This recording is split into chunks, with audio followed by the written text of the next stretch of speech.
ஓம் சத்குரு சாய்நாதாய நமோ நமக. எனது முதன்மை ஆசான் மதிப்பிற்குரிய ஆதித்ய குருஜி ஐயா அவர்களுக்கு குருவணக்கம். உலகம் முழுக்க பரவி இருக்கின்ற தமிழ் உறவுகள் அனைவருக்கும் மதுரை ஜோதிட சாய் செல்வத்தின் இனிய வணக்கங்கள். வாழ்க பல்லாண்டு. இன்னைக்கு நம்ம பார்க்க போற பதிவு சகோதர அமைப்பை பத்திங்க. இந்த ஜாதகருக்கு அண்ணனும் இல்லை, தம்பிகளும் இல்லை, அதாவது சகோதரமே இல்லைங்க. இதைத்தான் விளக்க போறேன். இது அவசியமா? கண்டிப்பா அவசியமான பதிவுங்க. ஏன்னா காலங்காலமா பரம்பரையா நாங்க தான் ஜோதிடம் பார்த்துட்டு வர்றோம் அப்படிங்கிற சொல்லக்கூடிய சிலர் துருவ கணிதம் அப்படின்னு ஜாதக நோட்ல குறிச்சு வச்சிருப்பாங்க. ஜாதகத்துக்கு சம்பந்தம் இல்லாத விஷயங்களை கோடு வேடா போட்டிருப்பாங்க. இது அனுபவமான ஜோதிடம் பார்த்த அன்பர்களுக்கு தெரியும். பொதுமக்களுக்கு வந்த உடனே ஜாதகத்தை விரிச்சு அந்த துருவ கணிதத்தை பார்த்து இது ஜோதிடருக்கு ஒரு லிங்க்.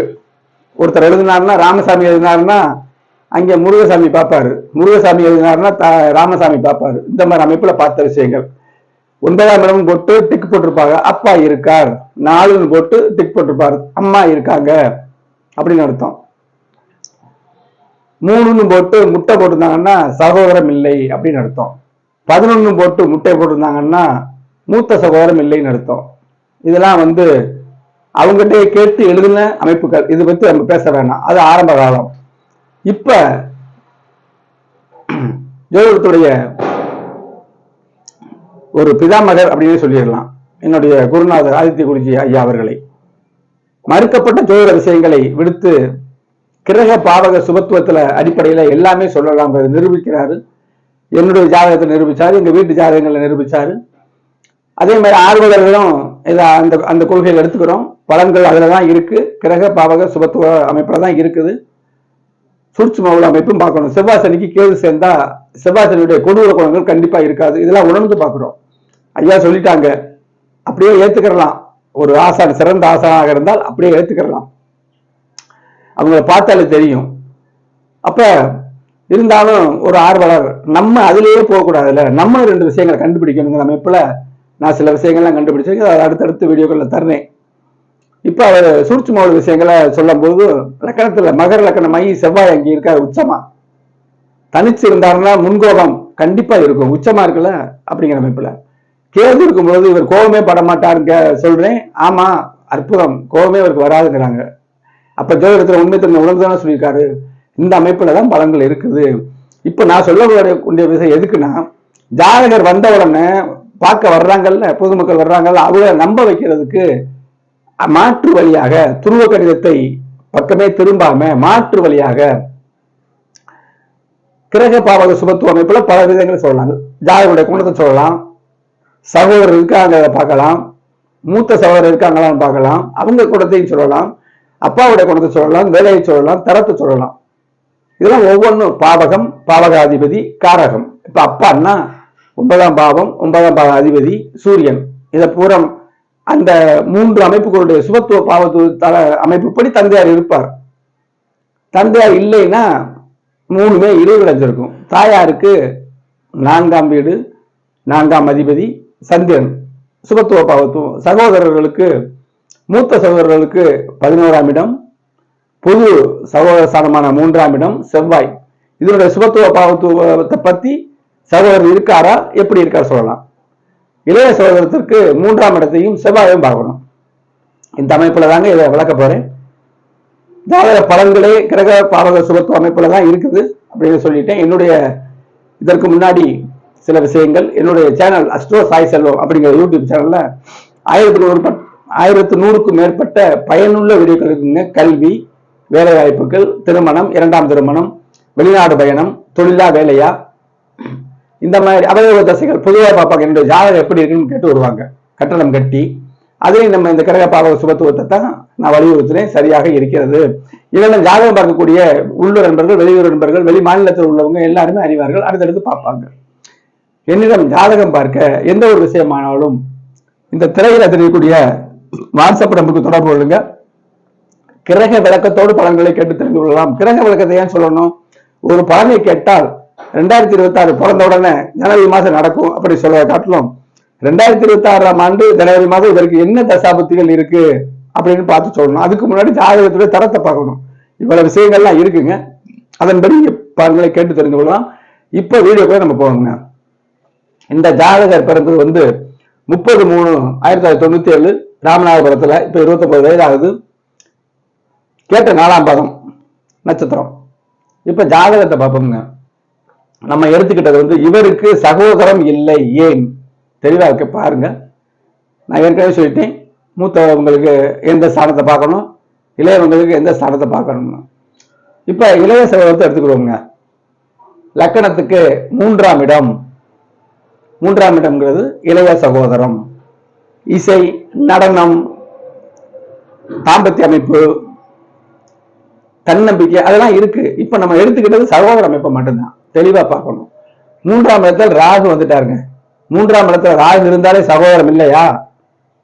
அதுக்கும் கிரக பாவக சுபத்துவம். அடுத்த விஷயத்தை பார்க்கணும்ல, செவ்வாய் நிலையை பார்க்கணும். அப்ப அந்த ராகு என்ன நிலையில இருக்காருன்னு பார்க்கணும். அப்ப 3ஆம் அதிபதி எப்படி இருக்காருன்னு பார்க்கணும். இப்ப 3ல ராகு வந்துட்டாரு, முதல் படிக்கு வந்திருக்கோம். சரியா? 3ஆம் அதிபதி புதன் அவருக்கு 8ல் மறைகிறார். 10ல புதன் இருக்கு. இது தொழில் அமைப்பா நான் அழுத்து விளக்குறேன். ஒரே கிரகம் ஒரு விஷயத்தை பால்படுத்தும், ஒரு விஷயத்தை நல்லது செய்யும். இந்த லக்கணத்துக்கு 3ஆம் அதிபதி இந்த இடத்துக்கு 8ல் மறைந்து இங்க வந்து பகைய அமைப்புல இருப்பாரு. மேச வீட்டுல செவ்வாய் வீடு புதனுக்கு ஆகாது. கிரகப்பாவ சுபத்துவத்தை புரிஞ்சோம்னா அழகா பல பலன்களை சொல்லலாம். நீங்க கேட்கிறவங்களும் நீங்க அழகா ஜோதிடத்தின் மேல் நம்பிக்கை ஏற்படும் அப்படிங்கிற அமைப்புல சொல்றேன். 8ல் மறைய ராகுக்கு எதிர்த்தாப்புல சூரியன் சனி இருந்தாலே இங்க ராகு வந்து சனி மட்டும் ராக பார்த்தா நல்லா இல்லாத பலன். சூரியனோடு சேரும் பொழுது மகா எரிச்சல் ஆகும். சுக்கிரன் இங்க இருக்காரு, உச்ச சுக்கிரன். உச்ச சுக்கிரன் இருக்கிறதுனால அப்பா விஷயங்கள், இவருடைய திருமண அமைப்புக்கு அது பார்க்கணும். அப்ப 3ல் ராகு இருக்கும் பொழுது இடம் கொடுத்த கிரகம் வந்து 8ல மறையும் பொழுது ராகுடைய வீரியம் அதிகமாகும். டெபாசிட்டர் ராகு இடம் கொடுத்த கிரகம் சுபத்துவமா இருந்தா தோஷங்கள் கம்மியாகும். இடம் கொடுத்த கிரகம் கெட்டு போக போக இன்னும் எய்தாப்புல இருக்கிற கிரகங்கள்லாம் எகெயின்ஸ்டா இருந்துச்சுன்னா ராகுடைய தோஷங்கள் அதிகமாகும். 3ஆம் இடம் பால்பட்டு போச்சு. சரியா? செவ்வாய் 2ல இருக்காருங்க. லக்கணத்துக்கு யோகர் தான். செவ்வாய்க்கு இடம் கொடுத்த கிரகத்தை பார்க்கணும்ல, மேலோட்டமா பார்க்க கூடாது. ஒரு விஷயத்துல எந்த பலனும் இல்லை. இப்ப இங்க நம்ம பார்க்கணும், செவ்வாயை நம்ம பார்க்கணும்.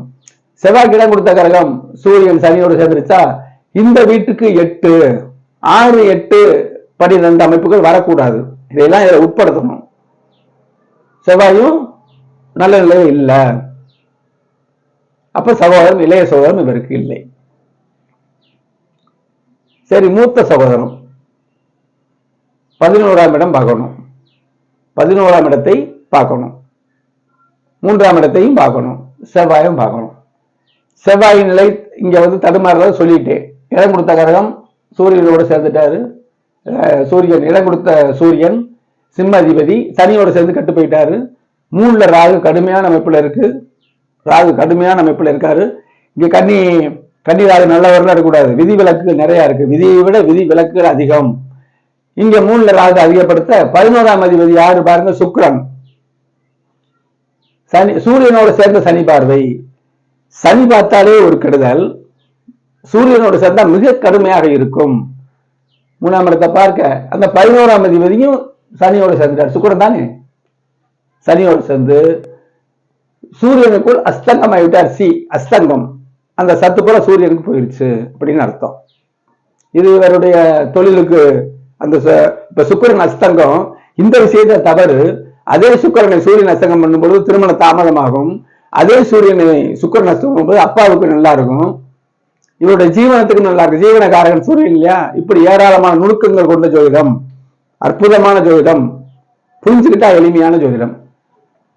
இப்ப 11ஆம் இடத்தை சனி பார்க்க 11ஆம் இடத்தை குரு பார்க்கிறாரு. அப்ப அவங்ககிட்ட ஒரு விஷயம் கேட்டேன். சகோதரம் 1 மாசம் 2 மாசம் இந்த மாதிரி இவருக்கு முன்னாடியோ பின்னாடியோ அழிஞ்சிச்சா? எக்ஸாக்ட்னாக்க இவர் பிறக்கிறதுக்கு முன்னாடி நின்று போச்சு, இவர் தான் தங்குனாருன்னு சொல்லிட்டாங்க.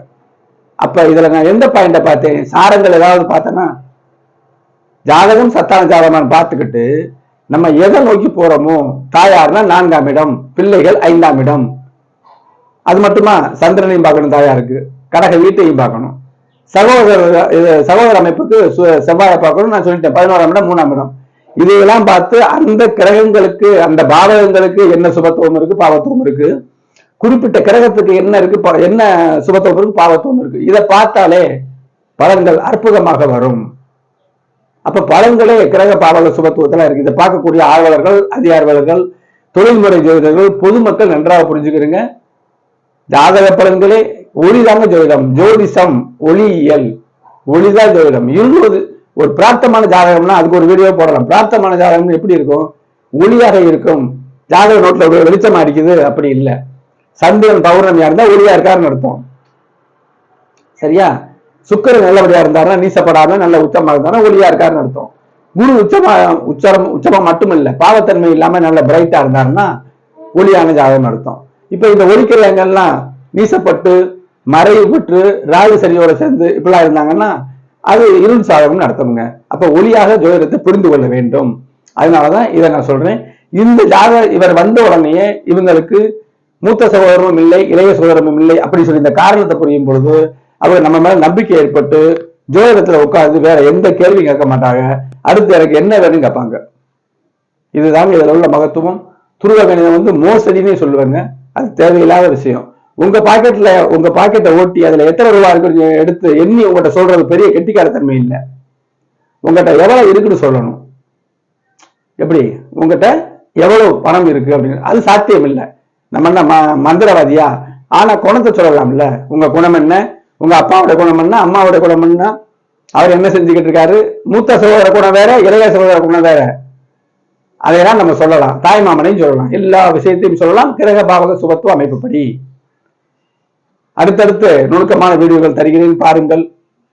மறுபடியும் சொல்றேன், உங்களுக்கு ஏதாவது ஜோதிட சந்தேகங்கள் இருந்தாலும் தனிப்பட்ட ஜாதகங்களை பார்க்கணாலும் இந்த வாட்ஸ்அப்ல நம்ம தொடர்பு கொள்ளுங்க.